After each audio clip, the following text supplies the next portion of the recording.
não brilhe mais, ainda que o mar se levante contra mim, eu não temerei, pois eu sei, o meu Deus está aqui, meu pastor.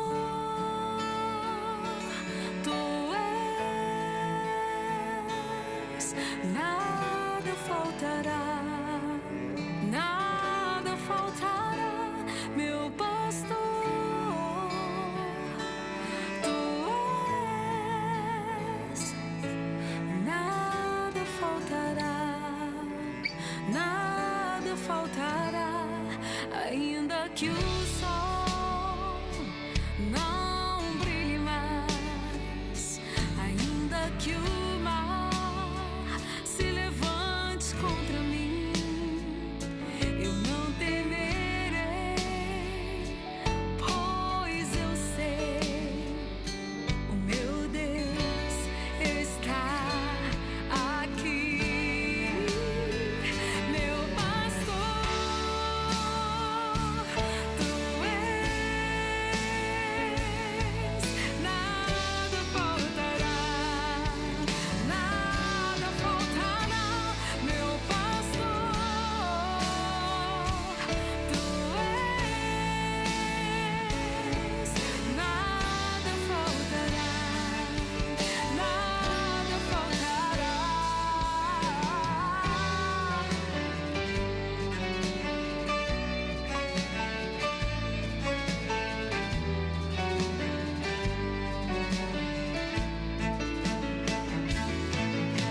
Ainda que eu ande pelo vale da sombra da morte, eu não temerei. Ainda que todos os meus inimigos me cerquem, eu não temerei. Na tua sombra descansarei, nas tuas asas me abrigarei, na tua mesa de honra já preparada me assentarei, meu pastor.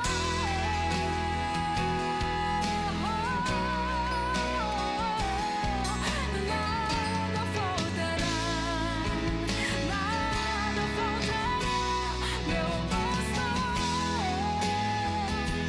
Tu és, nada faltará, nada faltará.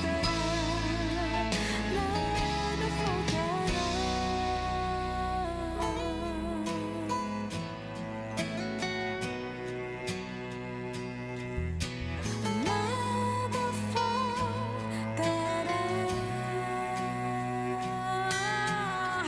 Oh, nada. Sei que tu estás comigo. Nada faltará.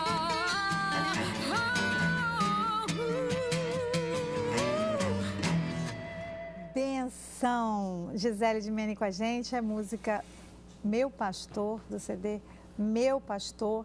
Hoje o casal que está com a gente aqui para essa conversa, esse bate-papo muito legal sobre o assunto, a nossa pauta, divórcio e o novo casamento, é o pastor Júlio César e a esposa Gisele Dimene. Então, gente, vamos estar falando sobre esse momento que é complicado, mas a gente sabe que hoje nós vivemos dias em que as questões familiares estão muito complexas, né? A família está sofrendo demais, com inúmeras pressões, enfim. E, pastor Júlio, hoje a gente vê que o estilo de vida adotado por muitos casais é um estilo que não tem promovido a unidade desse casal.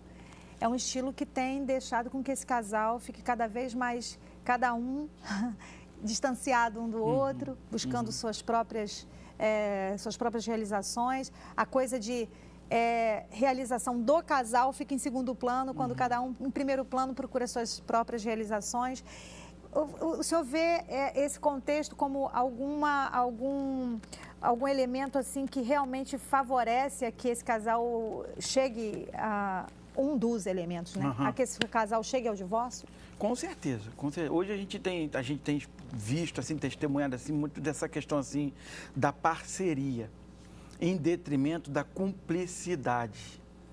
Né? Então, as famílias, os casais, eles têm perdido isso, essa questão da cumplicidade. Então, parece mais uma sociedade, é uma parceria. É um termo que eu critico muito, essa questão assim, a gente precisa juntar contra-cheque.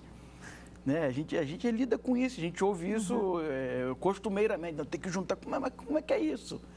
Né? Porque a pessoa não consegue mais enxergar a ascensão do homem, a vitória do homem, e como parte dessa vitória também. Então, porque há essa separação, esse princípio bíblico, esse princípio divino de unidade, ele se perdeu ou está se perdendo, ou dentro de muitas realidades maritais, dentro de muitos matrimônios, já se perdeu mesmo. Então, eles estão ali, são parceiros econômicos, são parceiros sociais, são parceiros sexuais, mas o princípio mesmo do casamento, da cumplicidade, da unidade, foi se perdendo. Fruto, talvez, da sociedade, do que a sociedade tem ensinado. Nós estamos inseridos nessa sociedade, muitas pessoas não conseguem filtrar isso e permitem que essas coisas nocivas acabem invadindo aí o matrimônio, os lares, e que ferem, sobretudo, o princípio divino, né? Gisele. Eu acho que esse mal já se estabelece na criação, né? Porque a gente percebe isso de forma muito clara em muitos pais, inclusive pais evangélicos e pessoas que deveriam, teoricamente, ter um conhecimento maior sobre Deus e das alianças que Deus quer para a vida de cada um de nós. E a gente percebe que as pessoas estão realmente nessa visão de gerar filhos para que eles encontrem parceiros úteis. Eu acho que essa seria a palavra, né? Uma pessoa que seja economicamente ativa, uma pessoa que possa juntar mesmo. Eu acho que a gente só fica repetindo uma visão. É um dote moderno, né? Exatamente, de uma solidariedade de vida muito antiga. E um modelo realmente de antigamente eram os dotes, antigamente eram os reinos que se juntavam, e hoje em dia continua sendo os dotes e os reinos. E então, como ter a partilhar? Altura financeira. Então, você já olha e fala assim, meu filho, ele estuda o quê?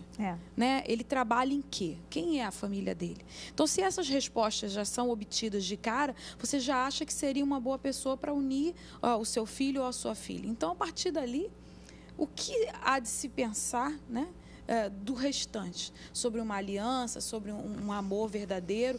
Então, quando isso já fere lá no início, já fica tudo mais complicado. Deixa de ser, então, uma aliança para ser um contrato, né? Isso. Exatamente, como eu falei anteriormente, o caminho tem sido esse. E como a Gisele bem falou, os pais exercem uma profunda responsabilidade nesse aspecto aí.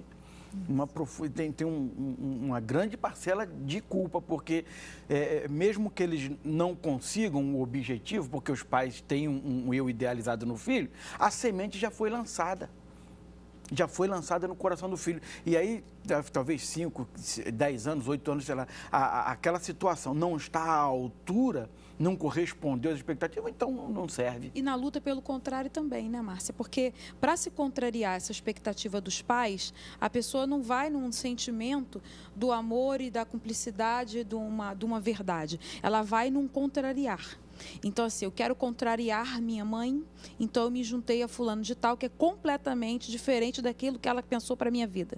Eu quero contrariar o meu pai. Então, uma resposta aos pais. Exatamente, uma resposta nociva, não somente aquela rede familiar ali, mas a própria pessoa. Então, ela já começa a ter um olhar diferente sobre o casamento. Eu quero sair deste lugar que para mim não está sendo bom. Então, minha mãe quer mandar em mim, meu pai quer mandar em mim, eu vou me juntar com a pessoa que eles não querem para a minha vida, para contrariar. Então, já começa uma guerra. Ou um contrato, né, de juntar um contra-cheque ou de perpetuar aquela visão, ou ao contrário, de dizer assim, não, vou fazer diferente, mesmo que isso seja prejudicial para mim. Não pensa isso intencionalmente, mas faz isso e a gente vê o tempo todo. Quando a gente vai estacionar o carro, geralmente a gente entra numa vaga e para facilitar a gente entra de ré, né? Entra de ré para o carro estar na direção da saída, né? Eu fico imaginando que às vezes no casamento se entra assim, já preparado para sair. Isso Porque a ideia se não der certo, tudo bem. Não, se não der certo, tudo bem, não. Então, com que disposição se entra nesse momento numa relação que é tão importante e que faz tanta diferença para uma sociedade saudável? É hora da gente pensar nesse... Como se entra e sai de uma empresa. Eu ouvi, aprendi e tento praticar. Você casa para fazer feliz. Eu não caso para ser feliz. Não me casei com a Gisele, me casei com 21 anos de idade, ela tinha 20. Vou fazer 18 anos de casado agora. Eu não casei para ser feliz, casei para fazê-la feliz. E eu espero que a recíproca seja verdadeira. Estamos aí. Estamos aí. Hoje, em nome desse hedonismo, desse prazer a qualquer custo, as pessoas não têm esse negócio. As pessoas, elas querem ser felizes. Elas querem alguém que venha satisfazer as suas expectativas em todas as coisas. O que nós comumente lemos por aí sobre o famoso amor fluido, né? Que é aquele amor que ele não tem, não está sustentado em coisas realmente profundas, né? É aquela coisa que, você não correspondeu, pronto, vai. A fila andou, vai o outro. A gente ouviu uma criança dizer há pouco tempo atrás, com 10 anos, meu querido, a fila 9 anos. Eu falei, Jesus. Um namorinho lá da igreja lá. De repente, aí ela falou que a fila andou. De repente ela terminou com um rapazinho lá. Rapaz, eu brinco muito com ela. A fila andou. Ela falou, botou no Facebook. Olha isso. Agora, digamos que hoje essa pessoa que está ouvindo, está acompanhando o programa, ela já esteja vivendo a questão do divórcio realmente, né? Já instalou-se na vida dela essa situação e ela realmente está diante disso. E aí entra aquela... E se ela realmente é nascida de Deus, entra assim várias questões que ela precisa estar se fortalecendo na vida para que essas questões estejam todo o tempo sendo respondidas, pastor. Biblicamente, o divórcio, ele existe, não é? Biblicamente ele existe e a gente sabe quais são os critérios que esse divórcio pode ser concedido biblicamente, não é isso? O que se pode dizer sobre o divórcio, em poucas palavras, é o seguinte: o divórcio ele é um pecado, a começar pelo pecado da mentira. Porque quando se está namorando, quando se está noivo, quando se está no altar, diante de Deus, diante do sacerdote, diante dos padrinhos, da família, das testemunhas ali, tudo é mil maravilhas. As promessas, os votos, tudo. E, de repente, aquilo perde todo o significado. Então, o divórcio é um pecado, a começar pelo pecado da mentira. Então, tudo que foi dito lá foi mentira. Essa conversa de até que a morte nos separe. Aí a gente procura, então, as justificativas. Aí a gente não vai entrar aqui em justificativas, porque o programa só tem 1 hora, ainda tem um negócio de um bolinho ali delicioso pra gente assistir. Agora, a questão é a seguinte: todo pecado tem um preço.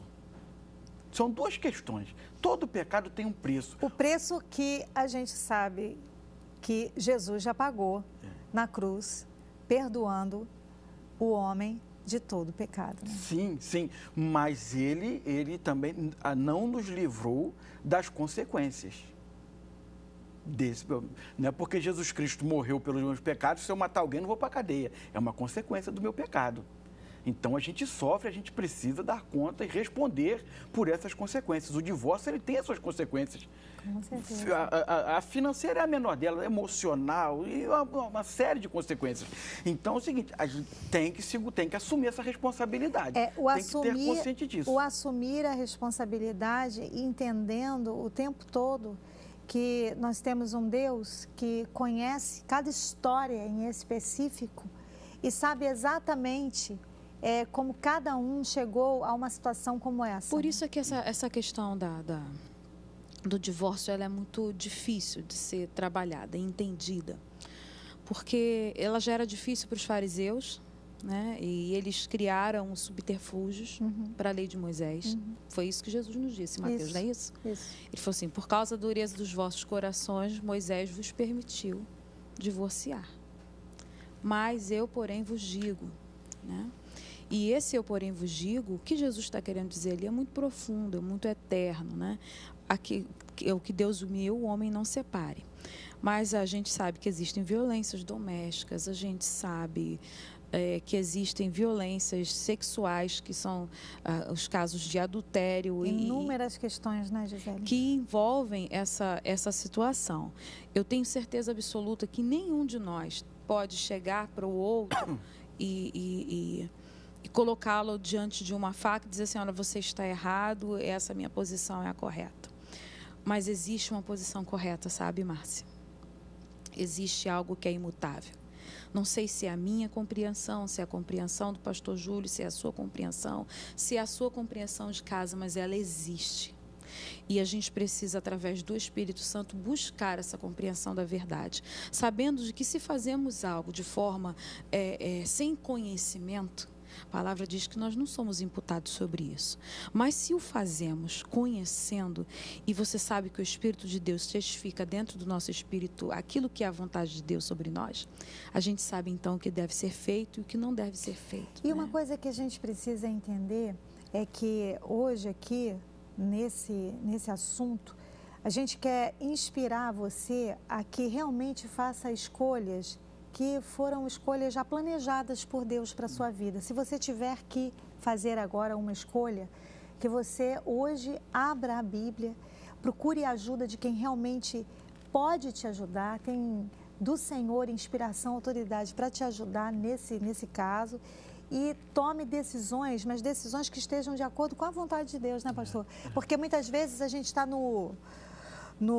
na pressão da emoção, né? Na pressão da mágoa, da raiva, e quer tomar atitudes ali, naquela pressão, e aí não funciona. A primeira coisa que você deve buscar é o perdão de Deus. Porque o perdão, ele zera as coisas.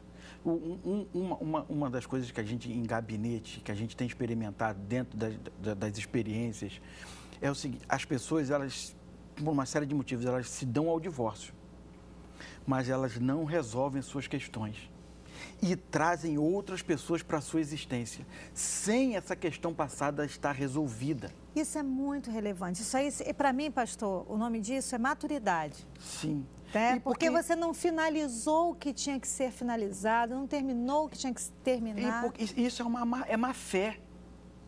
É má fé com essa terceira pessoa que não tem nada a ver até então com os seus problemas, e você traz essas pessoas para esse... É que muitas vezes pode ser que nesse movimento de trazer uma outra pessoa, haja um equívoco de que ao trazer eu vou sanar. Sim, a compensação. Eu vou resolver, eu vou compensar, eu vou apaziguar toda uma dor, uma aflição. Sim. Márcia, eu fico às vezes carência, pensando assim, né? Será que a gente pensa que vai compensar? Ou será que a gente, na verdade, não quer nem saber? Veja bem, a gente às vezes camufla as nossas próprias intenções para a gente poder mesmo aceitar. Porque no fundo do nosso coração a gente sabe que é mentira. Então, assim, eu vou compensar nisso, eu vou compensar naquilo, eu vou compensar sendo um bom pai, eu vou compensar com essa nova pessoa fazendo tudo diferente. Será que vai fazer tudo diferente? Será que é possível fazer diferente? Você fala assim, não é possível fazer diferente. Cada experiência é uma nova experiência no momento em que estamos vivenciando. Então, assim, será que vou compensar? Existe compensação? Então, eu acho que é nisso que cai aquele ônus lá atrás. E você fala assim, então, para mim não há sentido? Não, para todos nós há sentido em Cristo quando Ele nos ajuda nas nossas fraquezas. Mas a gente precisa entender das nossas fraquezas e saber que elas existem. E saber e parar de mentir dizendo que há compensações de um lugar que não há compensações. Existem tentativas boas, tentativas nobres, mas compensações geralmente elas nunca existirão, porque elas são da sua expectativa e não da expectativa do outro. Será que o outro quer que eu tenha, que eu leve ele para passear? Será que a criança quer que eu compense com brinquedos? Quem falou que ela quer isso? Às vezes ela quer uma realidade que não é possível mais, mas não adianta compensar, adianta vivenciar e falar a verdade. Erramos sim, foi difícil sim, agora nós estamos nessa situação e a gente precisa caminhar para frente. Mas isso não acontece, infelizmente. Exatamente. As pessoas querem fechar aquela gavetinha ali, daquele relacionamento frustrado, e abrir outra como se isso fosse possível. Tudo entendendo novo. que, como não elaborou, não tratou, aí o que acontece? Vai acontecer uma coisa chamada repetição. Então, hoje, a gente quer aqui inspirar você e convidar você a que, se você precisa realmente hoje fazer uma reflexão muito sincera sobre a sua situação e nessa busca e nesse movimento aí do divórcio, nessa situação que o divórcio realmente são vários aspectos que somam ali. Momento, se existem filhos, então, maiores estou outras, me separando para que, dar uma melhor exatamente. qualidade para o filho. Não, você está se separando porque você quer se separar. E a gente né? quer precisa, hoje, ou sei lá. isso. E a gente quer hoje aqui inspirar você a que realmente você faça essa reflexão sobre esse momento seu, sobre essas decisões todas que você está vivendo e que você procure ajuda correta para tudo isso. Procure ajuda realmente de quem tem a vida do próprio Deus, que possa realmente te abençoar com uma palavra que vai edificar, que vai trazer maturidade, não é? Para esse momento ser realmente um momento sábio na sua vida, de direção mesmo de Deus. Vamos para um quadro, que é o Curta na Tela. Desse quadro, nós vamos para o intervalo e voltamos já já com o Espaço Feminino de hoje. Após 15 anos de casados, o casamento de Ben e Kate entra em crise. Assim, eles se separam na mesma época em que seus filhos Josh e Erin estão em um acampamento de verão. Separados, cada um tenta recomeçar a sua vida em cantos neutros, aproveitando o período para avaliar e refletir sobre a vida que tiveram juntos com seus altos e baixos. E tentam concluir se ainda há algo de sólido nessa relação que permita uma reaproximação do casal. Curta na Tela, a história de nós dois.